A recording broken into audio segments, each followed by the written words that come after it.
Hey y'all, we're back with the next video. Can I make a wall? And the answer so far seems to be, getting there. Let's recap how I got here. My first attempt was a square with an alder body, Fender neck with a maple fretboard, Turner multi-coil pickups, which I presently have installed, and a John East ACG EQ01 preamp.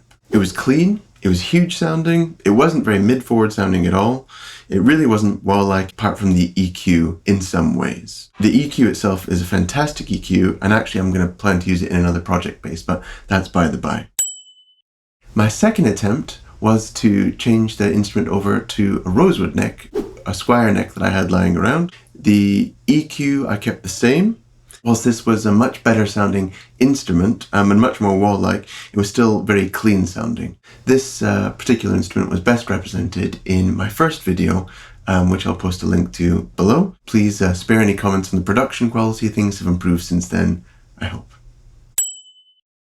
My third attempt was to take the same instrument, but to swap the EQ from the ACG EQ01 preamp to a lucid hand preamp. This was actually very successful, in my opinion. There was a lot more grit to the sound. My discovery here was that the preamp is the source of a lot of the pleasing distortion in the wall sound, some of the harmonic distortion that you hear when you play one of those basses. I'll post a link to that particular video as well.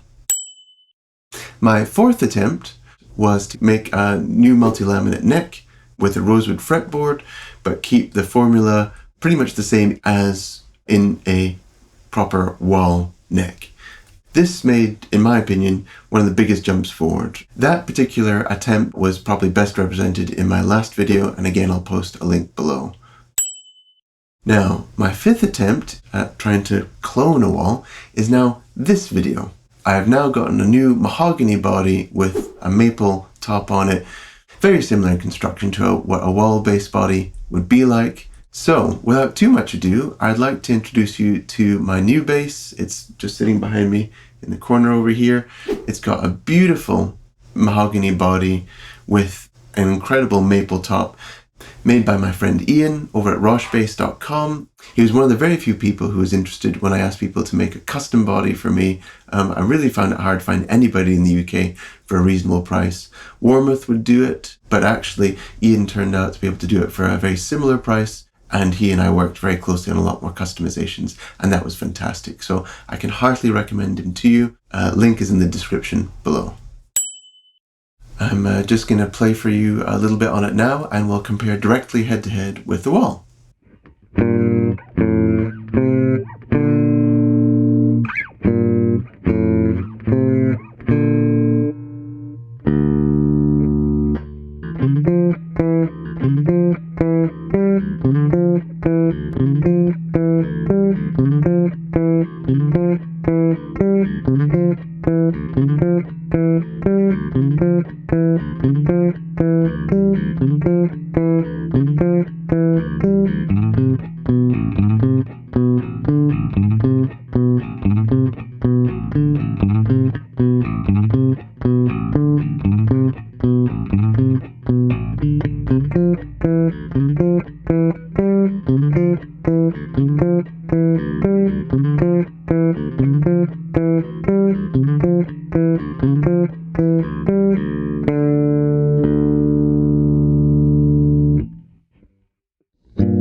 So, hopefully that was helpful to you. I found it very instructive at any rate.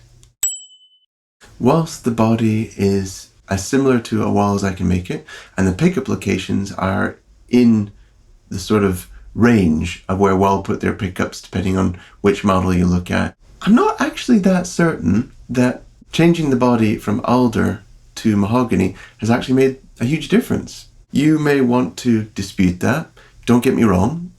It does make a difference, but it's really not in the same sort of scale of difference as swapping the neck construction or swapping the fretboard from maple to rosewood, at least from what I'm hearing through my recordings. I really did expect a lot more to come from changing the body, but now I'm starting to swing to the point of view that maybe a lot of the sound is really in the neck, the fretboard wood, and the pickups. Again, I'm not here to start a war, but at least to my ears, you know, it makes a difference, but certainly less than the player, the strings, the neck, the fretboard wood, the pickup type, and the pickup location. I now have some specific changes planned for the next iteration of this bass. I've had a really kind reach out from a preamp maker who I will talk to you a little bit more about in the next video to try out their very specific preamp, and again we can see how much of an impact that has got on the sound of the instrument. The next video after that one is going to be showcasing some new pickups that Chris Turner sent me that only match up to one preamp that I've found so far, which is going to be the Lucid Hand Double NFP Special. So we're also going to be using that combination in the video after the next video. I really feel that the pickups are a key part of what makes a wall. And I suspect it's also the reason why you won't find them in any other bass, and nor will they ever sell them separately. Anyway, thanks for coming. I hope you enjoyed it. Let me know what you think in the comments. I'm interested to hear your feedback. This has been a very expensive and long-running experiment, and thank you for your patience with that. Look forward to seeing you again next time. Bye for now.